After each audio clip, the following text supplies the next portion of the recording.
What's up, nation? Welcome to another edition of the Wise Take MLB DFS podcast. I'm your host, CK013. You can find me on Twitter at CK_013. And I'm joined once again by the Triple OG. That's right, Trip Dubs OG. Wise Take Nation. Mr. Patio Joe. You can find him on Twitter at Patio Joe. Ref Joey, my man. How was your weekend, bro? Weekend was good. We went to a wedding on Friday down in the nice beach town of San Clemente, California. Partied, had lots of alcohol, danced a little bit. Was very, very popular. Everybody wanted to talk to JB because obviously, if you come to a wedding with one of these things, people all of a sudden come up to you and they're really, really nice to you. So I was very happy to oblige people if they wanted to hit the pen. So we had a good time, me and the wife getting away from the kids a little bit. And then, play a little DFS on Friday. That was a wild day on Friday. Dietrich and stuff going off. Yeah. 3-1 bombs and stuff. That was kind of cool. And but yeah, it was a good weekend. And now I'm getting back into it. Obviously, Game of Thrones night. So after this, I'm going to be watching Game of Thrones, getting my got on. That's about it. Got. Mm-hmm. Yeah. That's awesome, Joe. That's awesome. Weddings are always fun. I had a wedding last week. It was my cousin that got married, so that was cool. Beautiful wedding. Celebration, food. Me and my wife's favorite part of any wedding is the cocktail hour, man. You got to get the cocktail hour right. You got to get that right. You out there and you having a wedding. If there's one thing that you need to get right for your guests, if you really, really want your guests to leave with something, just like something, have a banging cocktail hour, and you are good. Now, everybody eats. Everybody eats then. You know what I'm saying? That's funny that you said that because this was, and I don't want to, they're not going to hear this, the people who got married. They ain't going to hear this, but this wedding, all they did was they hosted beer and wine. Oh. So they didn't have the open bar. Oh. So, and then it was only a cash bar too. So you couldn't even I came with no cash at all. I had cards, but I had no cash at all. So the hotel was like a 5-minute walk from the reception. So I went back down to my room, got a bottle of Tito's, filled it in a Sprite bottle, walked back into the reception, put the Sprite bottle on the table, and then just ordered Sprites all day and just poured the vodka in the Sprite and the Tito's, and that was what I drank the rest of the night. And I was like, I wasn't gonna pay all that money all night for, I would have known I would have came with some cash, but still, you gotta at least tell us you gotta bring cash. You know what I mean? That was my big thing. That's why you're the Triple OG, Joe. Anyway, man, we have a 9-game slate. We have a lot of really good pitchers on the slate. It's interesting matchups.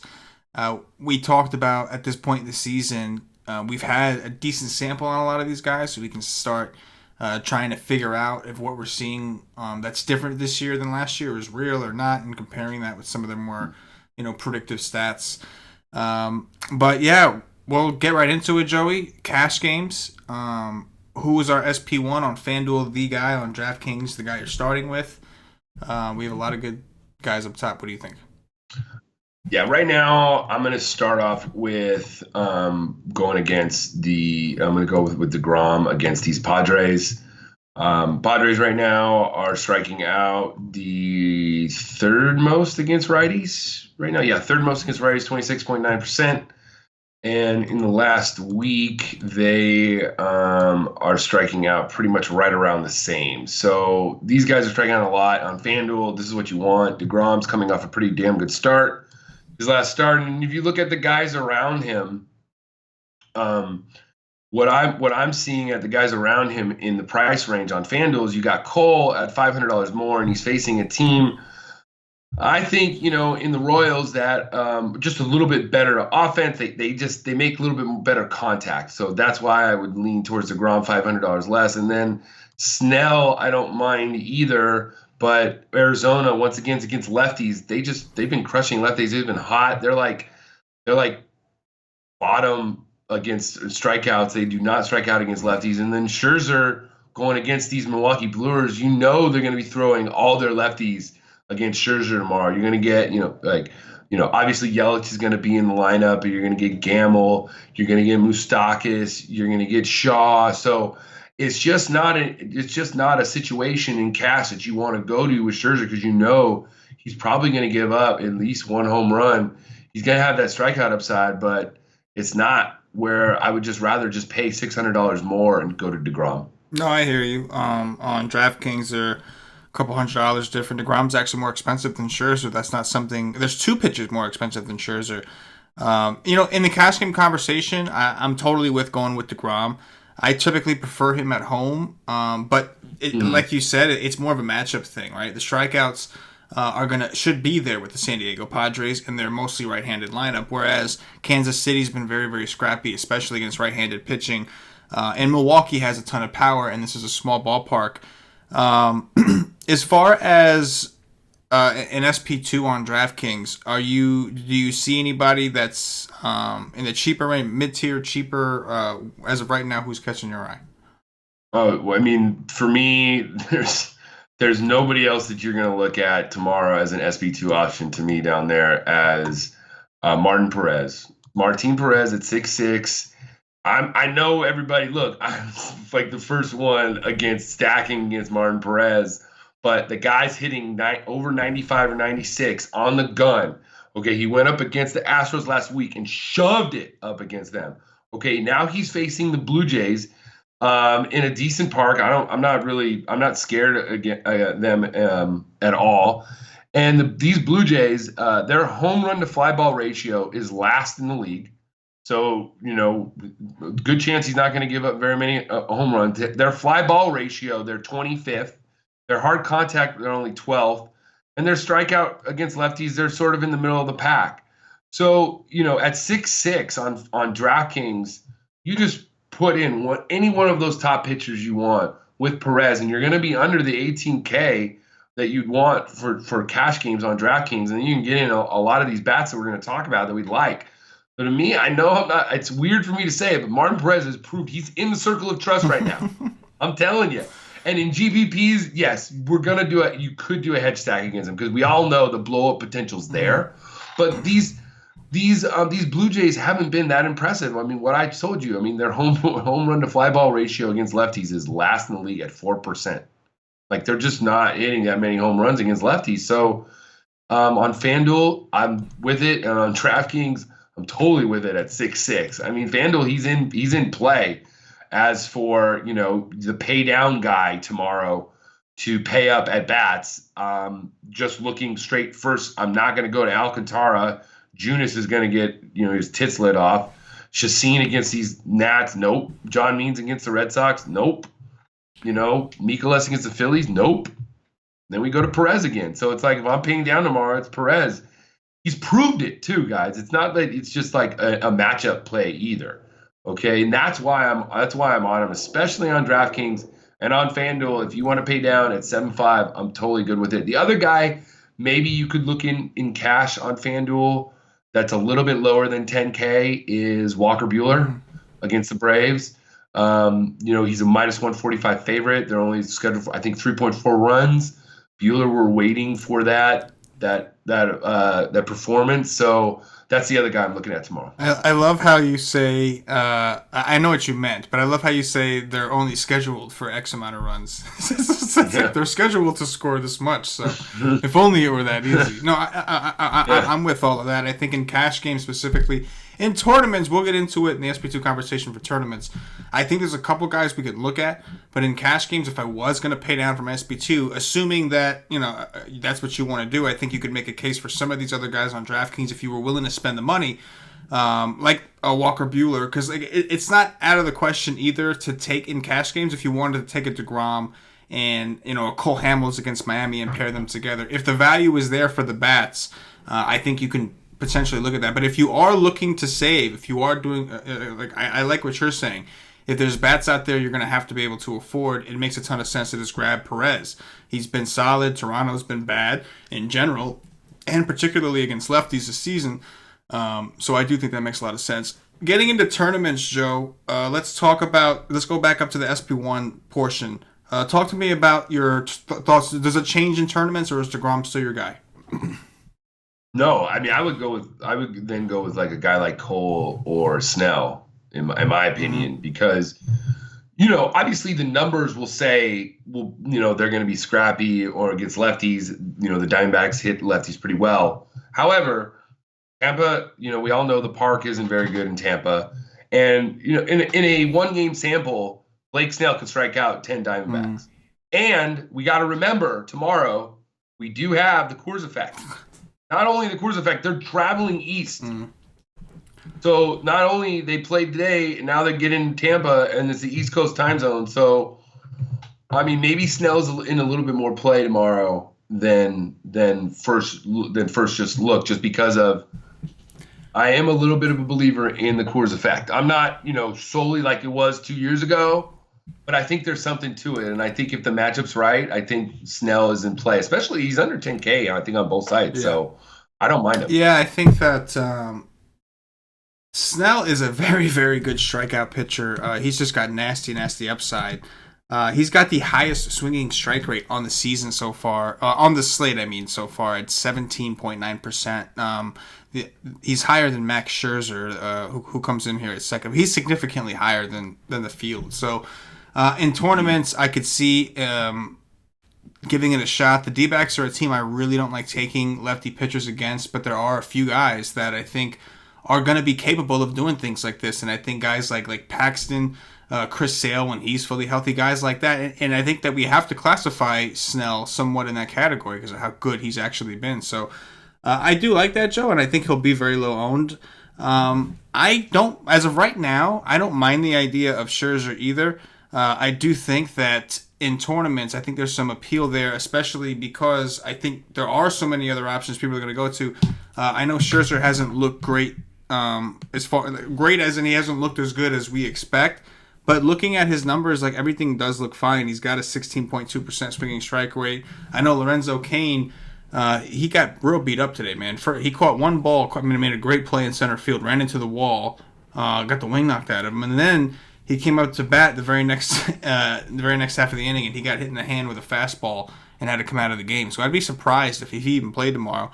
You're going to get Gamble, who is a lefty. However, Gamble is going to strike out more than a guy like Lorenzo Cain. So depending on what we see, Yelich is back and he's like firing on all cylinders. And granted, Yelich is hitting a home run off him because you just have to assume that Yelich is going to hit a home run off anyone. But this could be one of those games where Scherzer just racks up like 12 or 13, 14 Ks. It could be one of those games. So that's the situation Yeah, right now for tournaments. Yeah, Max Scherzer is one of the best pitchers in the game, and like you said, I kind of agree. Like in your head, like who are some of the best lefties in the game right now? Right. Kershaw. Okay, like Kershaw 3 years ago, if they were facing the same D-backs team, we wouldn't care, right? Kershaw and Cash go. Whatever. Oh yeah, I mean like if he was like the old Kershaw, yeah. That's what I'm trying to say. Wouldn't So matter. we got, like you said, we need to start thinking Blake Snell is like that. Right. I mean, He's one of the best lefties in the game. I can't think of a better lefty right Yeah. now. Like Chris Sale, I'm sorry, you're not right now. Right now, right. Maybe. Okay, so I can't think. Maybe there's other guys. I'm off the top of my head. I'm just saying, like, you got to give him the respect. So, also with Snell, we might have no Adam Jones. He had like maybe a concussion, I think. Huh. He left Saturday's game with lightheadedness and did not play on Sunday. Interesting. So he might have. That's another feather in his cap. Adam Jones is a guy that has seen him in Baltimore a lot. So that's another guy. You know what I'm saying? So another guy that if he's not in the lineup, we're going to want to look at Blake Snell a little bit more.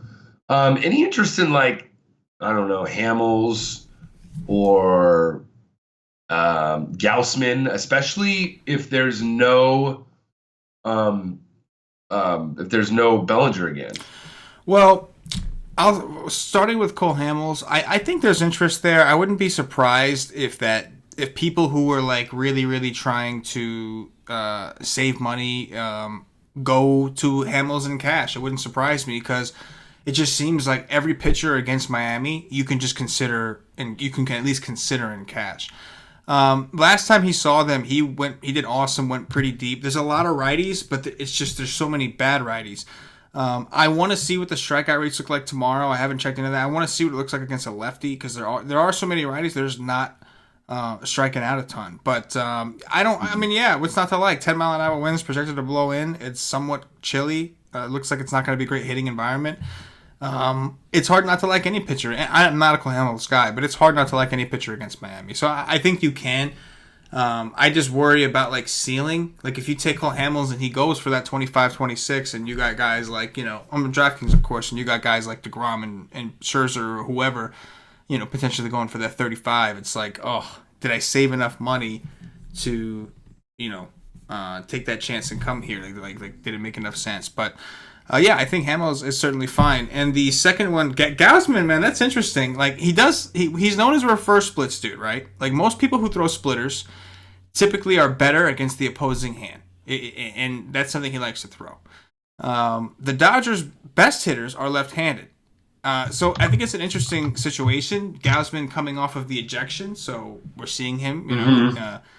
He missed. That's the worst thing you could do. I was telling you that before the show, but I don't know. I don't think I have a ton of interest in Gausman. I just don't know if I have to, man. Like that worries me. I don't like taking pitchers against the Dodgers. Even lefties, I've learned my lesson. Like taking pitchers against the Dodgers is not fun. You know what I mean? No. It was just a talking point. You know what I mean? Yeah. I just can't do because it. there's some other guys there's some guys that we're gonna really want to attack tomorrow. Yeah. So it's just kind of like this guy Josh Smith on DraftKings. He's 4K. I mean, wouldn't you just? I don't play DraftKings that much. Wouldn't you want to just take a look at the guy because he's 4K? I mean, yes. As a matter of fact, I think he has pitched before. Josh Smith, right? Yeah, he's pitched before. Looks like he made a relief appearance, 1 inning, not a whole time going on. So I don't know what the deal is. He's 31 years old, so it's not like he's some young top prospect out there. He showed massive strikeout upside. I don't hate that just because it's Baltimore. I don't hate it if you wanted to get grungy in a tournament and just go for a 4K dude and just load up. I guess it's gonna depend if it's worth it because like you said, we got Martin Perez. We have let's talk about this for a second. We have Martin Perez. I think there are a couple guys down there that are, and so even Chacin I think is in consideration. I know it's a bad park, but the Nationals are really banged up, dude. No Rendon. They just lost Soto. Trey Turner's been out for I don't know how long. No Zimmerman. That's literally half of their starting lineup is hurt. And they're gonna be mostly right-handed. We know Chacin is a guy that typically can play well against a lot of righties. So I think he's even in the conversation. The question is, are there gonna be bats that we need to even have to go down to a 4K player, right? And I think that's something we have to look into. Let's talk about some of these other tournament pivot frisbee too. I think to me, I'm good. I mean, we talked about your boy Perez. We talked about Chacin. Those are really the two cheap options that I was interested in. Do you have anybody else, or should we move on to the bats to see if we need to go that low? No, I mean, I guess always on FanDuel, Velasquez always has that K upside. I just don't want to go at the Cardinals in St. Louis. And there's nobody really else. I would maybe look at Stroman just to see how these Twins hit the slider, because I know he's throwing his slider a lot. But I just don't see the upside in Stroman tomorrow. Velasquez can prove me wrong tomorrow. It wouldn't surprise me that much, but I don't like where his swinging strike rate is 9.7, and that's a little low for a pitcher like him, who were a guy that gives up a lot of hard contact, but typically gets by on strikeouts. His strikeout rate isn't terrible, but the 9.7% swinging strike rate worries me a little bit. So I might want to dig in on that and figure out why that is. Why is he having a hard time getting guys to swing and miss? Because that's a big part of his game. Hard contact to lefties is a big issue with him. Granted, this is a mostly right-handed lineup, so what I'm saying is not really relevant. But while you mentioned him, and I've been thinking about that lately. Let's talk about bats, Joe. What are some of the offenses that stand out? Maybe some of the pitchers that stand out as far as wanting to attack. Right now, the guy that really stands out that I want to attack right off the bat, I think it's either Merrill Kelly or Jake Junis with these Astros in Houston. I feel like he's running into a buzzsaw tomorrow. and Brantley has some good BVP against him. Bregman and Altuve, they're just coming off that series in Mexico where they crushed the Angels. So right off the bat, I think those are my favorite two offenses. The Rays are at home. That doesn't really bother me. I'll look into Merrill Kelly a little bit more and see where we could take some advantage, because I just don't. I see this lineup being, they're still not up there in price as what they should be, and you could still fit them in with some good pitching. And we know how the Rays are playing. They're one of the best teams in baseball right now. So those are probably off the bat. Those are my first two offenses I'm going to look at. Yeah, I mean, Houston I'm with. I mean, it's hard to make an argument against. I'm sure they'll end up being very popular. They were down there in Mexico, like you said, put up big ones in both games. Now they're going to be home. If they open up the roof, we have some pretty good hitting weather. It looks like 80 degrees, about 60% humidity or so. And you got Jake Junis, a guy that's known for giving up fly balls, and a guy that can give us some hard contact. I think in cash games, that's where we're going to see a common trend of hitters to be selected from. And that would make sense. People trying to jam in some of these more expensive Astros like Carlos Correa, Alex Bregman, and Altuve Springer. That's where you would need, if you're playing a Scherzer, DeGrom, whatever. Then yeah, maybe that guy's the guy that's coming down to a Josh James in a tournament or something like that. You know what I mean? Yeah. And you might not even have to, because like Martin Perez is cheap enough, like you said. Chacin is cheap enough. There's other guys, but yeah. One thing I'll say, Carlos Correa finally hit a home run. That dude is hitting the cover off the ball right now. If you look at his hard contact rates, like recently, Correa is smashing the ball. He's just been so unlucky. And today he finally hit one out of the park against Matt Harvey. Anything is possible against Matt Harvey. As far as the Rays, I can't agree with you enough on that, man. They're at home. I think that historically they play better at home. This year, we've seen them play a little bit. They just play well all around, so that's exciting. It's a big park. I'm not a believer in Merrill Kelly. He lacks strikeout upside. I know he just played the Yankees. He played a beat-up Yankee team. Granted, they were hot, and he kind of skated by. The Rays are a team that it might be a little harder for him to skate by with. They have a healthy dosage and balance of lefties and righties they're going to throw at him. I do like the Rays a lot. And I guess we have to talk about the Red Sox, right, against Means. Means has looked decent, did not look so great against the White Sox the second time. Boston looks like they're starting to heat up. Out in Chicago, they did put up a lot of runs. I think Bogarts hit a grand slam today. Mookie Betts had a day off. And now we're seeing Boston is another one of those offenses that is super priced up. Chavez, who's been awesome, Chavis, whatever his name is, this guy has been phenomenal. Since he's been up, I told the nation, this dude is a freak. This dude is mashing in AAA. He's been up, smashing his ass off. Every time I do a show or anything and he's on the slate, I mention him. Every article I write, he's in there because he's just like that good right now. And he gets a lefty. On DraftKings, annoyingly, they moved him third base only. And that's just really, really, really annoying because the Red Sox are missing a second baseman anyway. I don't think it was necessary to do that. Anyway, Joey, talk to me about the Red Sox. In Baltimore, granted. Yeah, you have a pitcher's ballpark against lefty Means. A hitter's ball, yeah. Lefty Means. And I want to say Means has already faced Boston once this year. 5 innings, 4 hits, 3 strikeouts, 1 earned run. I don't think I would really want to face this guy. It's like he's, you know what I mean? Like he's not a great pitcher, and we've been playing him a little bit. I know you have a few times, but I feel like I'm not going to play him for a second time against this team. And when I feel like these Red Sox now are heating up, and it's in Baltimore now, so I like this. I like that option a lot. And another thing that we should talk about with Kelly is like I said, they're coming off of a series in Colorado, and it's not just the Coors effect. It's that bullpen is also pretty damn taxed as it is. So if these Rays get Kelly out of the game, get into that bullpen, get a lot more runs. You know what I'm saying? We're gonna attack that bullpen because they gave up a ton of runs this weekend to Colorado. So I don't see why their bullpen is not rested. That's my point. Yeah, I think I'm expecting those 3 offenses right now to be the most popular. I think there's other guys we can discuss and other guys that may pop up tomorrow. But even just looking at some of these run totals, like I do think that teams like Philly, teams like the Cardinals, St. Louis, right, even the Twins, could because their run totals aren't they're fairly high, 4.6, 4.5. But they're going to be overshadowed by the Astros, the Red Sox, probably the Rays. So I think those are some other teams we can consider as pivots tomorrow. Cubs. The Cubs, yeah. Cubs. Because I mean, what I think Alcantara has seen them too, hasn't he? Yes, I believe so. Yeah, Thor 17, 6 innings, 7. I mean, he's not missing bats. I'll tell you that. 7 strikeouts, 5 earned runs though too. Yeah.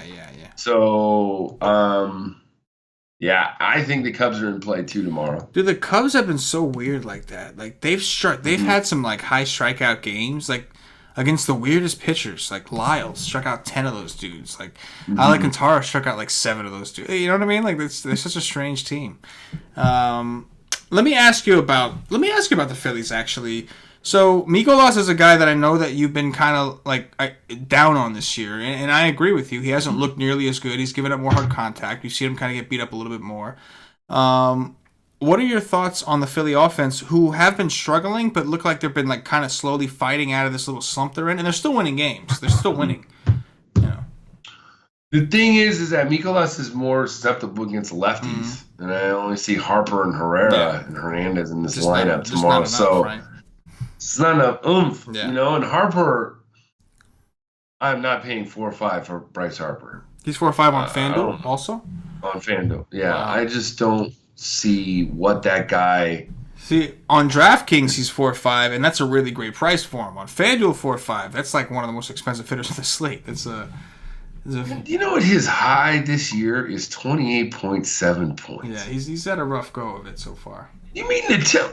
He is not a $4,500 player. Now, granted, he's probably going to go triple dong tomorrow. Yes, you know what I'm saying? But the jinx on him, yes. But literally, he should not be that expensive. I'm sorry. Take the name off of it, and he's not 4,500. Oh, it's the truth. I mean, look at those stats, take the name away, and he's not 4,500. I mean, Jesus. I mean, Ketel Marte has had 3 games I'm looking at in the past 2 weeks more than Harper ever has this year, and he's less than Harper. Oh, dude, he's had a rough go, man. They've been booing him in Philly, man. They've been booing him. Yeah, so it's I don't know. I just don't get why he's so expensive. He's been bad. How would you play him? All right, Joe, that's gonna do it, I think, for the just the slate discussion. We'll dig into this tomorrow. Joey will be writing the cash game article at wisec.com. See what his final thoughts are tomorrow. He'll also be on the Y stream. Well, probably the D. After they've done their research, they'll go game by game, break the slate down, and tell everybody how to take over the world. I'll probably put out some sort of article. I think Thunder Dan writes the tournament article, but I'll probably put something out, some cliff notes. Cam's cheat sheet should be out tomorrow as well, so we are rocking. And with that said, before we do the cash game core on this show and the top threes and all that good, don't forget to check us out at wisec.com. If you are not a member, sign up, wisec.com. $2.50, all it costs for a day pass. If you want to try the content out for a day, you'll get access to all the MLB content for one day. Only thing you won't get is the Slack chat. Slack chat is for monthly memberships or higher, so I'd highly recommend. You want to be in that Slack chat. I can tell you right now, we've got members. Like we had a guy during the Y stream chat actually say, after we did the show, and like the whole Gausman situation, I'm not gonna lie, that day it kind of went over my head with Urena, the beef they had. And we had a guy pop in the chat and actually say, like, hey, for anyone playing Gausman today, not that any of us were, like, overly high on Gausman, but, like, he said if anybody's playing Gausman, just consider the fact that there's some heat going on and, he may get ejected if he tries to throw Urena. And sure enough, that's what happens. So we got some smart members, dude. We really do. And that's what it is. It's not just a content provider. We're a community. So, a DFS community. So, again, guys, try it out with a day pass if you want to see the content. It speaks for itself. Go for it. And after that, save yourself some money, get a monthly membership, and make an investment in yourself, and get ready to rock it out with the Wise Take Nation. Joey, cash game core, who is our pitcher? DeGrom. The DeGrominator, SP2 on DraftKings. You want to go Perez? Mm-hmm. All right. Who's our stud bat? It's got to be an Astro, I think, or a Red Sox. Astro or Red Sox. I want to go with just be safe and go with George Springer right now. He's definitely seems like one of the safest bets out there. Yeah. And like Yelich on DraftKings, this is the highest priced outfielders. Springer, Bellinger, Yelich, Betts, Martinez. It's quite the decision to make. We will go with Springer. Who was our value play on FanDuel? Let's go with Daniel Descalso at second base for 2,800. I like that. Right now. Leading off, hopefully. I likes it. On DraftKings, we could stick with Descalso. I am noticing he's got some sort of questionable tag. But I think that assuming that he plays, I think 3,900 leadoff hitter, second base, that could certainly work here. Unless you see, if not, they'd probably move Zobrist to leading off. Yeah, and then that's even better. Yeah, if you get that. So we'll stick with the Descalso, potentially Zobrist, and that's a quick little core right there. Let's do some top threes. Top three pitchers overall tomorrow.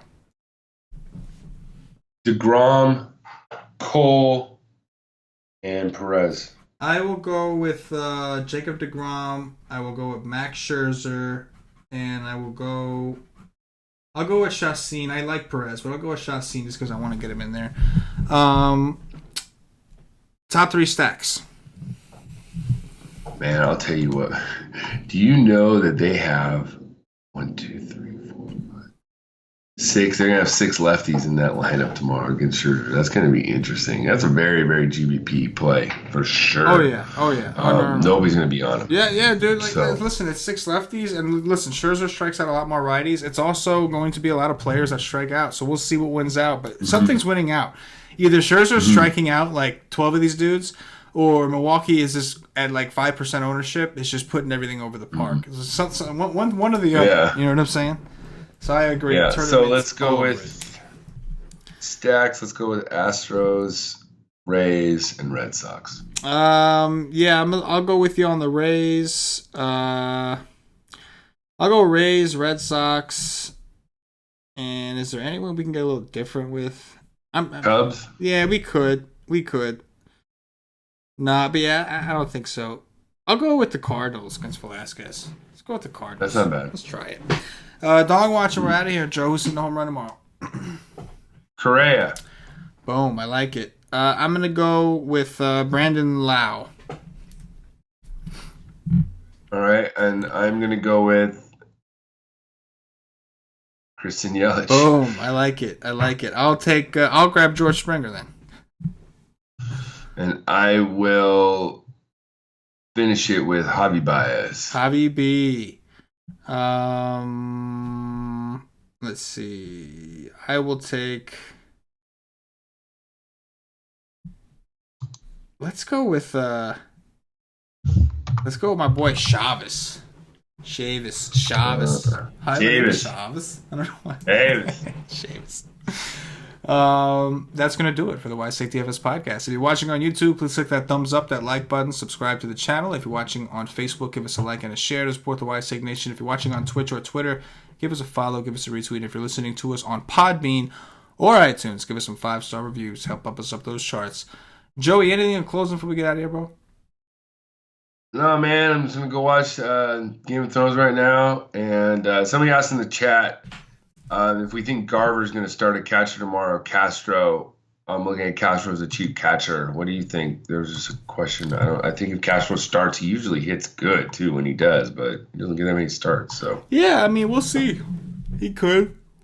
Against Stroman, the righty, I could see them giving Castro a day. If he does play, I never mind Castro. You know, he's one of those all-or-nothing kind of guys typically, but he's got power. So I'm cool with him. Yeah, he torched one the other day off of, what was it?